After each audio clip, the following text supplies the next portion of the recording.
Saiu lá a pesquisa da Datafolha. Pra Datafolha foi bom esses 3 a 4%. Mas eu não gosto, cara. Eu queria estar com mais. Vai vir. Eu acho que é aquilo que a gente estava falando, amarrando naquele gancho que a gente fez. A gente tem um discurso muito denso ainda. Pelo próprio, foi o que eu conversei, o próprio vocabulário que a gente usa é diferente. Né? A gente usa palavras que a maioria da população brasileira não usa, a gente tem referências estéticas que a maioria da população brasileira não tem, então a gente depende muito desses validadores. Tem pessoas no meio que a gente vai convencer que vão convencendo de cima para baixo. Eu acredito nisso tudo. Só que leva tempo. Leva. O lance, assim, o que eu tô vendo nessa pré-campanha é, independente do resultado, a gente vai sair muito grande. Por que muito grande? Concordo. Absolutamente todos os jornalistas que eu visitei, eles estão falando de mim, em todo o Brasil. Eu, por exemplo, teve não vou revelar o nome. São esses validadores. Isso, tem um político de Pernambuco, um político do Centrão. Ele encontrou um jornalista de Pernambuco que eu entrevistei. O cara falou assim, horrores no sentido, tipo assim, olha, foi a melhor entrevista de um político que eu já vi. O cara saiu chocado, o jornalista falou pro deputado, aí o deputado falou pro Kim, olha, teu cara aí tá falado. Os caras nunca tinham ouvido falar de mim. Mas desde o Fernando Henrique, a gente tá sendo governado por retardado. Sim. Que a gente tá fazendo uma aposta que é o seguinte, o jornalista, você trouxe um bom ponto. Um cara que trabalha com política diariamente, que é um jornalista, um comentarista político, ele sabe o que tá posto na mesa. Ele sabe que o PT é corrupto, ele sabe que o Centrão é ladroagem, e ele sabe que o Bolsonaro é retardado e corrupto. Quando chega a gente, mesmo um cara sendo de centro-esquerda, o cara fala, porra, mano, eu consegui conversar com o cara. Sim. Eu discuti certas coisas que eu não consigo... Quando a gente discute pacto federativo, esses valores que vão para município, pro cara, eu juro pra você, água mineral. O cara estudou faculdade de jornalismo, o cara acompanha o noticiário, e o cara quer falar disso. Ele não pode falar desses assuntos com ninguém. Ou ele tem que ir lá e falar do sistema de balneário Camboriú. Lutar contra o sistema de balneário. Aquilo é maravilhoso. Então o que eu acho que assim que a gente tá fazendo é muito diferente, que é, realmente, a gente vai plantar com todo mundo que tem um QI maior de 95 uma semente. E quem tem, cara, quanto mais alto o QI da pessoa, quanto melhor formada, quanto mais leitura a pessoa tem e quanto mais honesta ela for, esses caras a gente vai assim colonizar. Porque os nossos adversários, e isso é um mérito muito foda do PT, o PT consegue falar com as duas pontas. Então o PT consegue ter um discurso pro cara de esquerda de QI alto, professor universitário, que é convincente, e pro cara da base, o mesmo discurso do PT é convincente. E os caras conseguiram fazer isso.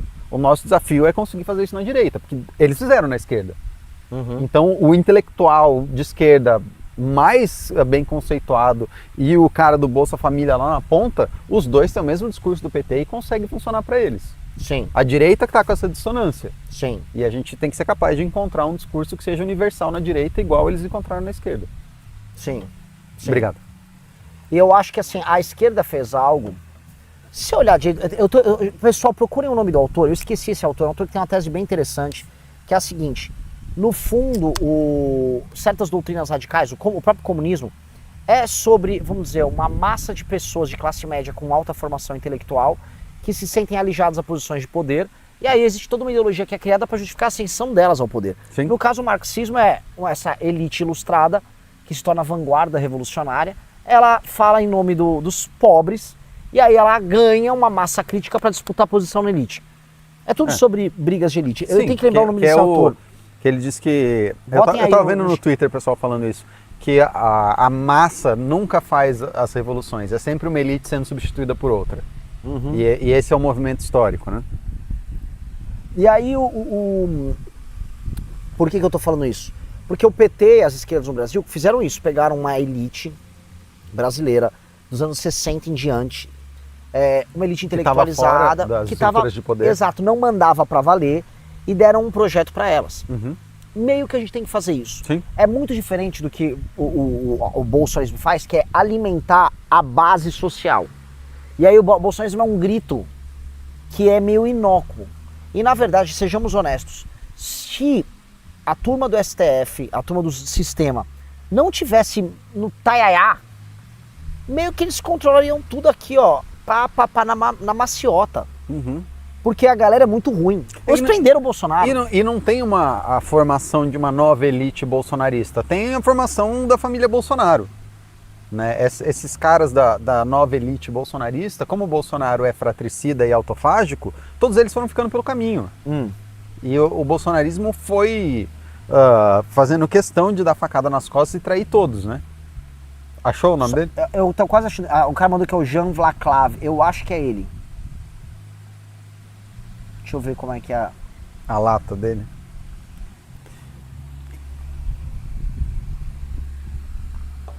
Então você pega, por exemplo, mesmo a Faria Lima ou aqueles grandes apoiadores do Bolsonaro que estavam lá com o Guedes como fiador e aquela galera que achava que o bolsonarismo era, né, solução, esses caras todo mundo meio que pulou fora, um ou outro só que sobrou. Falando sobre isso aqui, um cara mandou: o Nicolas está copiando o seu discurso da forma mais rasa possível. Todos os dias saem novos cortes dele falando sobre imaginário. Sim, porque o Nicolas ele vai pegar o que eu tô falando e vai falar de uma maneira rasa. O Nicolas acompanha nossos conteúdos. O Tarcísio também. O Tarcísio está fazendo vídeo de IA, de desfavelização. Sim. Eles vão fazer isso. É natural que eles façam. É natural. E assim, eles vão lá jogar pra massa deles uma versão deturpada do nosso discurso. É isso.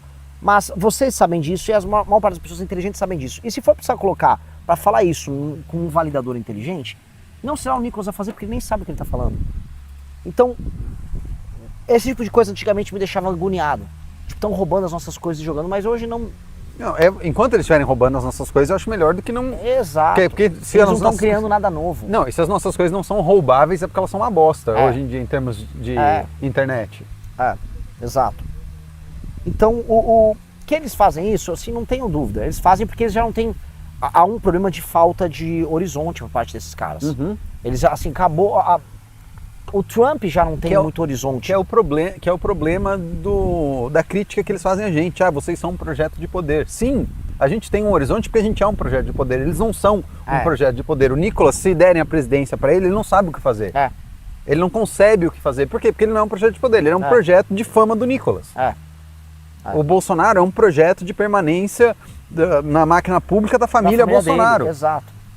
Eles não têm nenhum horizonte de Brasil. Então eles ficam olhando o que a gente PT tá falando. tem. Sim. Queira ou não queira, do jeito que é. Tem lá a visão deles de BRICS, tem a visão deles internacional, tem a visão deles do que eles querem fazer aqui dentro. Cara, a direita, tirando o MBL, não tem. Nem o Novo tem. Olha só que interessante, cara. Desculpa fazer uma volta aqui. Tô olhando aqui a galera. Um cara mandou: EMAI deu default na dívida porque compraram títulos do Master nesses deals. Tá nulo e vorcaro. Com o calote, o controle da empresa foi para debenturistas como a XP que venderam a EMAI para Sabesp. Exatamente isso. Então porque ele enfiou os debentures da EMAI.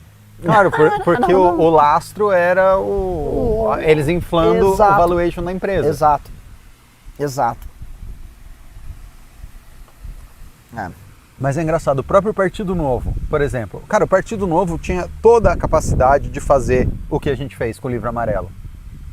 Lógico. Tinha as pessoas, tinha a proposta, tinha tudo. E os caras não fizeram uma leitura de Brasil histórico, os caras não fizeram um projeto. O projeto deles, há 30 anos chegar ao poder. Tá, mas e daí? E depois?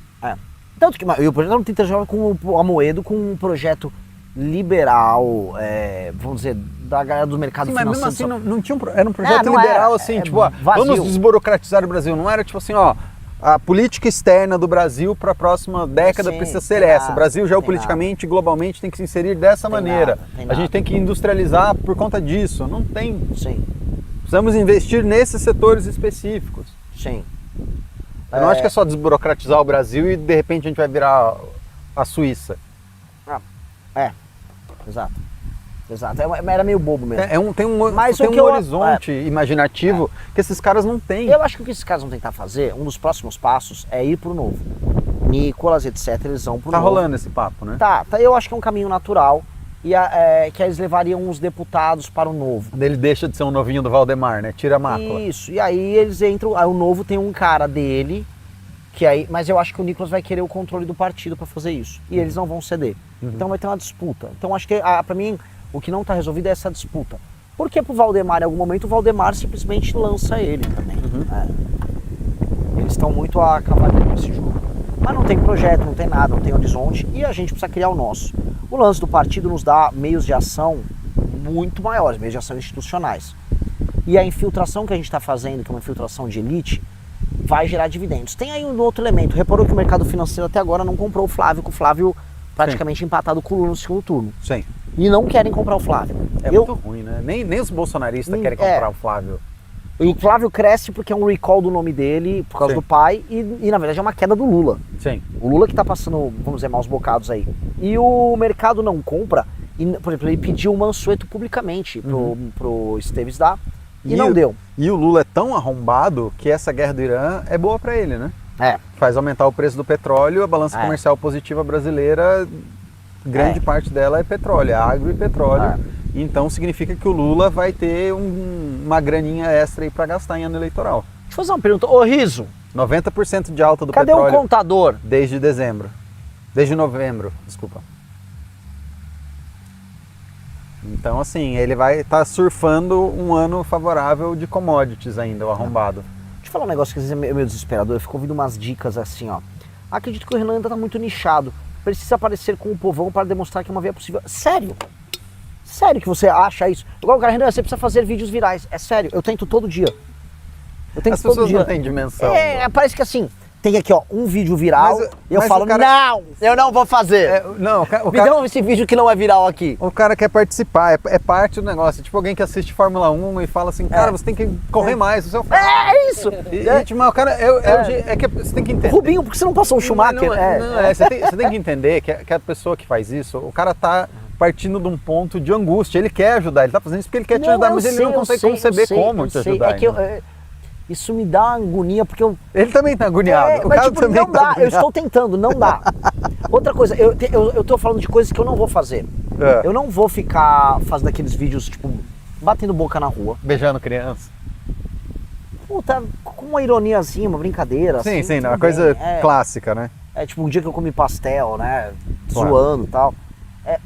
É problema de millennial, você só consegue fazer de maneira auto-irônica. Auto-irônica. É millennial, você está sendo muito millennial code. Tem que comer o pastel. E gostar do pastel, E gostar né? do pastel. E achar que aquilo é muito importante. Exato. Mas no fim do dia, eu não quero. Como eu acredito assim, nós temos que trazer um pouco de institucionalidade na função. Claro. Não vou cumprir um papel patético. Não é só sobre ganhar, né? Tem que ganhar direito. Porque, por exemplo, eu podia fazer umas coisas que seriam mais virais. Eu podia fazer uns vídeos de manga. E eu aparecer a te dar uma voadora aqui. Eu tô aqui, ó, não tá. Olha só o que eu vou fazer. Vamos fazer. Só desencargo de consciência. Vamos fazer. Como seria? Eu, sei lá. Tô aqui com o Renan Santos! Seria o seguinte. Como a JBS Friboi tá fazendo um aeroporto, eu te dou uma voadora. Eu vou dar uma voadora. Pum, eu dei uma voadora nele pra falar que os aviões tá tudo voando aqui. Que Joga uma picanha na sua cara. Pá! Isso. Eu não sou completamente contra essa tese, tá? Eu sei, Pedro. Eu quero tentar fazer. Eu vou experimentar fazer uns vídeos manga. Uns vídeos manga. Eu vou experimentar. Eu juro uns que manga shorts. Eu preciso. Eu tô estruturando aqui o núcleo do Paraná. Quando eu tiver com o núcleo estruturado, eu tiver com a galerinha, eu quero tentar fazer uns vídeos manga só pra ver o que acontece. O ruim é que tem que falar gritando, essa parte que me incomoda. Que tem que falar gritando, mas enfim. Eu acho que minhas cordas vocais aguentam. Vamos lá, outra coisa. O Marcos Vinícius falou: o Bolsonaro cooptou apoio e validação do mercado financeiro e de pautas como combate à corrupção através da indicação como Paulo Guedes e Sérgio Moro. Ainda é cedo para as indicações? Deixa eu explicar. Eu posso chamar pessoas que a gente considera sérias. Eu adoraria chamar o Carlos Henrique para ser ministro da Fazenda. Agora, o Tony Volpon. O Tony Volpon foi do Banco Central, brilhante. Posso fazer agora assim, isso, ó, pronto, tem nomes aí e tal. O que esses caras de mercado querem ouvir é um cara que eles já validam, um medalhão que me daria aí uma credibilidade. É isso que os caras querem. E mesmo assim, hoje, do tamanho que você tá... Ninguém vai endossar... Você vai receber o quê? Mais doação? Porque tem o cara... Nem isso vai. Ninguém dá doação. Mercado financeiro não dão doação. É lenda, tá? Eu rodei, eu fui em todos... Mas você fala um nome de um, eu fui. Falta só um dos bancos... Não, faltam 2 dos bancões para eu ir. E dos fundos e tal, os maiores do Brasil eu fui. Não entrou 1 centavo. Eu sou honesto, não houve nenhuma doação. Falei, incrível, meu filho te ama, tal. Obrigado, brother. Trade ratinho, trade não sei o que. Aqui, ó, esqueçam. O mercado não vai validar M nenhuma.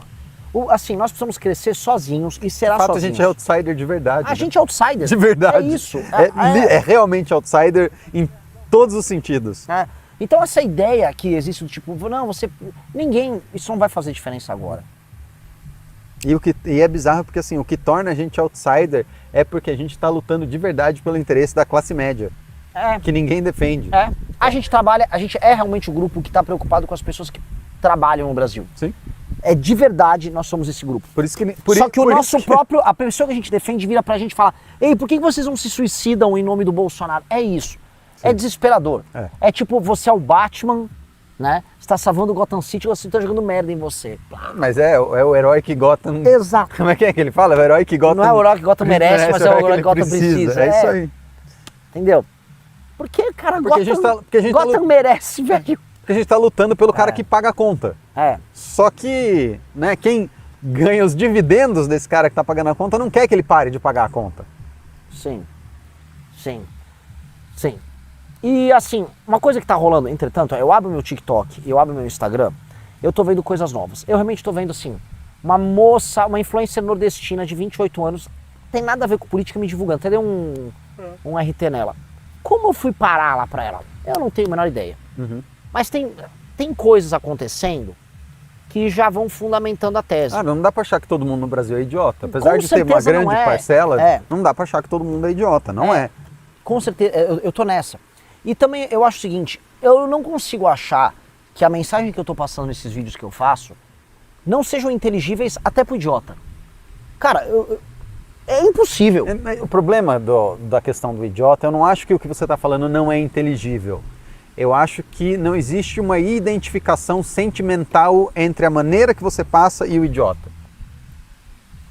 Porque você não fala gritando, porque você não joga picanha na cara. Eu não acho que é isso, cara. Eu juro que não é isso. Você acha que é o quê? Eu acho que assim, se olhar a qualidade dos vídeos... Eu vou dar um exemplo. O meu vídeo... O vídeo de fundo preto do Nicolas, pra falar o vídeo que mais viraliza, ou os do Pavanato, que tem milhões e milhões de views, eles não são mais populares na forma do que o meu. Sim. O manga é isso. O deles não. Sim, concordo. O deles viralizam por uma razão. O meu, não digo que não viraliza. Hoje vai ter 600 mil, 700 mil, tá acontecendo toda semana, tô tendo vídeo. Mas é pouco. Eu preciso fazer vídeo de 5, 10 milhões. Sim. Então, assim, se eles estão fazendo sem cruzar essa linha, eu também acho que não preciso cruzar essa linha. Aí você vai falar, mas porra, mas eles fizeram muita cagada antes pra cruzar essa linha. Mas eles não são presidente de partido, e tampouco podem falar no final do vídeo, eu sou pré-candidato a presidente. Então, eu posso compensar com a institucionalidade. Mas no final do dia, o meu vídeo não é menos popular na linguagem do que o deles. Eu analiso esses vídeos todos. Não é. Se for pegar o vídeo que eu vou te dar Ozempic no SUS. Sim. Concordo. Cara, iPhone e Ozempic, cara, não tem... É bem na cara, assim. Meu português está bem compreensível, assim. É porque, assim, é um outsider, eu realmente não sou conhecido. Você não está dentro da rede de validação deles que já está montada e é grande? Gigantesca. Então é um processo. Só que tem uma coisa, eu tenho alguns insights. Eu percebo que o homem é muito mais leal a eles do que as mulheres, tirando as mulheres casadas. E as mulheres mais novas, hoje mais novas assim, 40 para baixo, elas estão abertas completamente a ouvir um discurso novo. E eu tô vendo muito mais as mulheres virando a casaca do que os homens. Sim, faz sentido. Porque também a gente tá falando de problemas concretos para elas, de uma maneira que os outros não estão falando. E eu acho que tem um salto. Um nicho aí.